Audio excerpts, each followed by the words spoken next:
Salut à toi! Dans cette petite vidéo, laisse-moi te montrer la voie de... T'as vu ici, c'est quand même vachement plus pratique. Ce n'est pas une défaillance de votre écran. N'essayez donc pas de régler l'image. Nous maîtrisons à présent toute retransmission. Nous avons besoin de vous, de toi. En d'autres termes, on recrute. On a besoin de nouveaux bénévoles pour rejoindre la team Mangado et écrire des chroniques. Aucune raison de flipper, t'es accompagné, coaché, encadré. Et si ça te fait kiffer, tu peux même venir tourner. Ça t'intéresse? Tu veux en savoir plus? Écris à Loud sur l'adresse qui s'affiche. Bon, je te laisse reprendre ta vidéo. Inyo Asano Anthology. Perso, depuis que j'ai commencé à m'intéresser au manga et aux créateurs jap, j'ai pris l'habitude de nommer les mangaka à la japonaise. Nom, prénom. Ici, visiblement, le traducteur en a rien eu à foutre. En même temps, qui ça intéresse à part moi?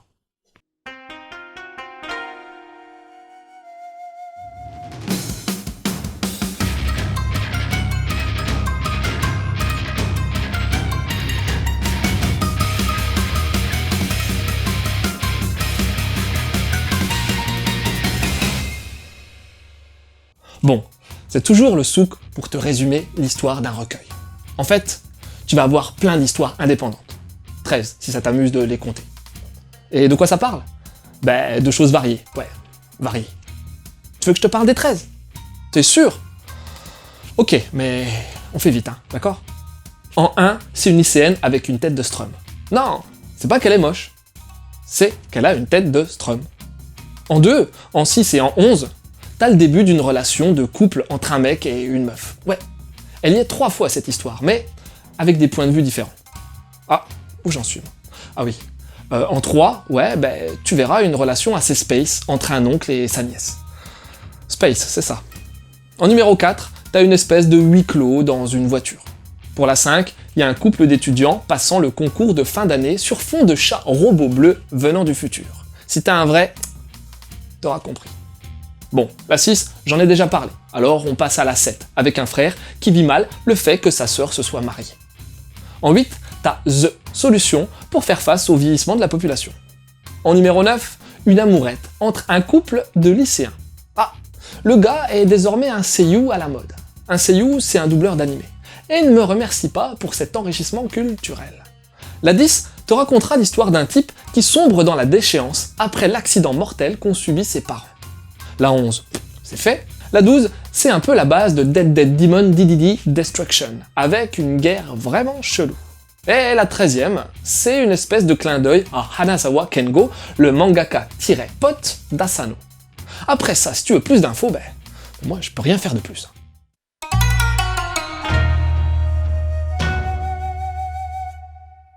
Alors techniquement, Asano, il est plus que fortiche.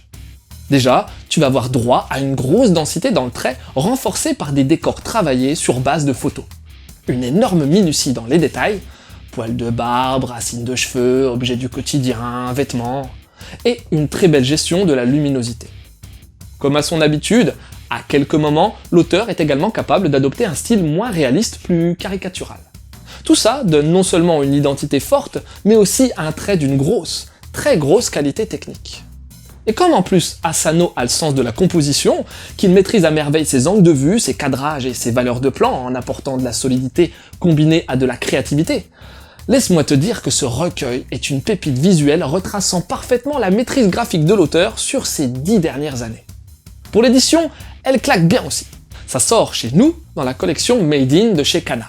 Il s'agit d'un ouvrage d'assez grande taille, avec une jaquette mate, légèrement gaufrée, à laquelle un bandeau pub vert est ajouté.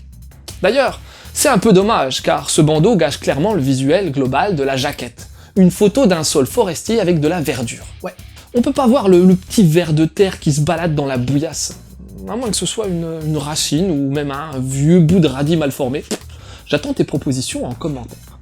Sinon, il y a un truc qui m'a pas plu. C'est la postface. D'habitude, je kiffe ce genre de truc. Bon, c'est pas qu'elle est nulle, hein, loin de là, puisqu'Asano nous explique un peu le processus créatif de chacune de ses histoires. Non, j'ai pas aimé le fait d'avoir tout ça à la fin. Perso, j'aurais certainement bien mieux apprécié d'avoir ces informations à la fin de chaque chapitre. Ça aurait été plus cohérent. Maintenant, Si les Japon fait comme ça et que Kana a tenu à garder ce format, je comprends tout à fait.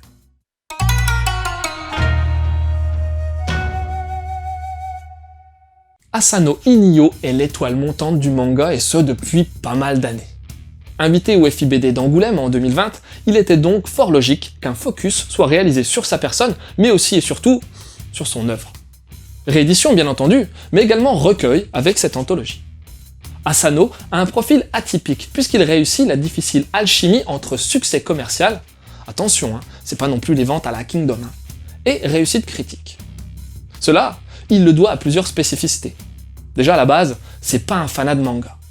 Il a donc pas été formaté au code de ce médium. Ensuite, il traite souvent de sujets contemporains, en lien avec la société et les médias. Et comme il est né en 1980, comme moi, il est ni trop jeune, ni trop vieux. Bon, je sais, ça veut rien dire, mais c'est pour que tu comprennes bien qu'il peut plaire à pas mal de monde à l'heure actuelle. D'après lui, son point fort, ce sont les récits courts. Et je suis plutôt d'accord avec lui. Et je vais m'empresser de t'expliquer pourquoi j'utilise l'adverbe « plutôt ».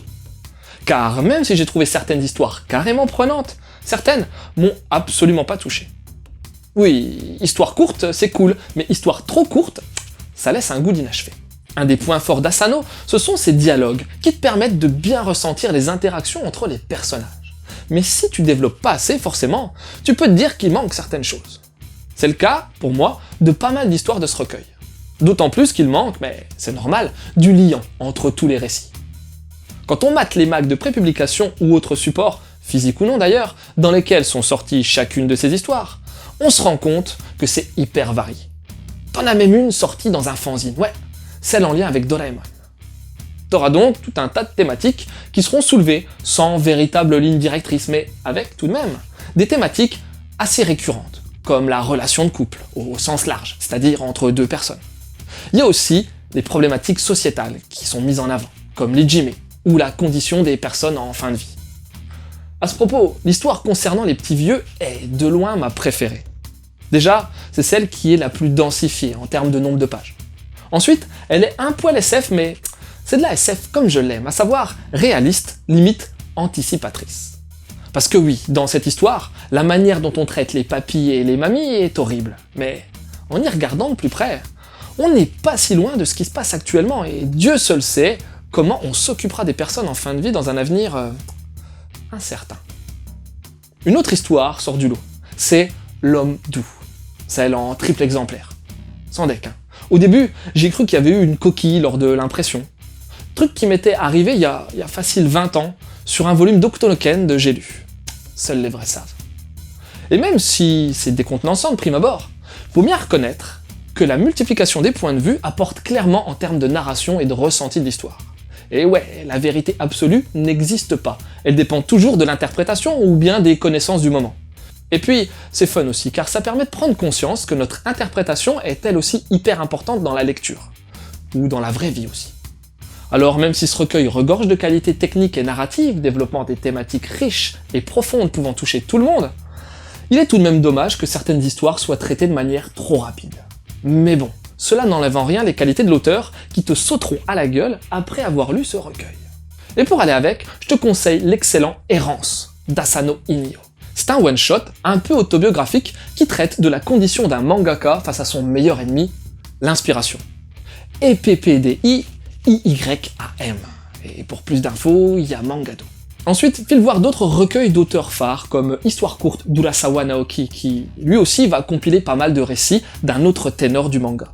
Par contre là, on se focalise plus sur le début de carrière du papa de Monster. Ensuite, un des titres les plus réussis d'Asano est sans doute Oyasumi Punpun, Bonne nuit Punpun en VF. Violence conjugale, difficultés sociales, tu verras tout ça dans Oyasumi, le tout en mixant les styles pour notre plus grand plaisir. Voilà, c'était Loud, j'espère que cette petite chronique t'aura donné envie de lire Inio Asano Anthology. Je te laisse et continue de suivre la voie du manga.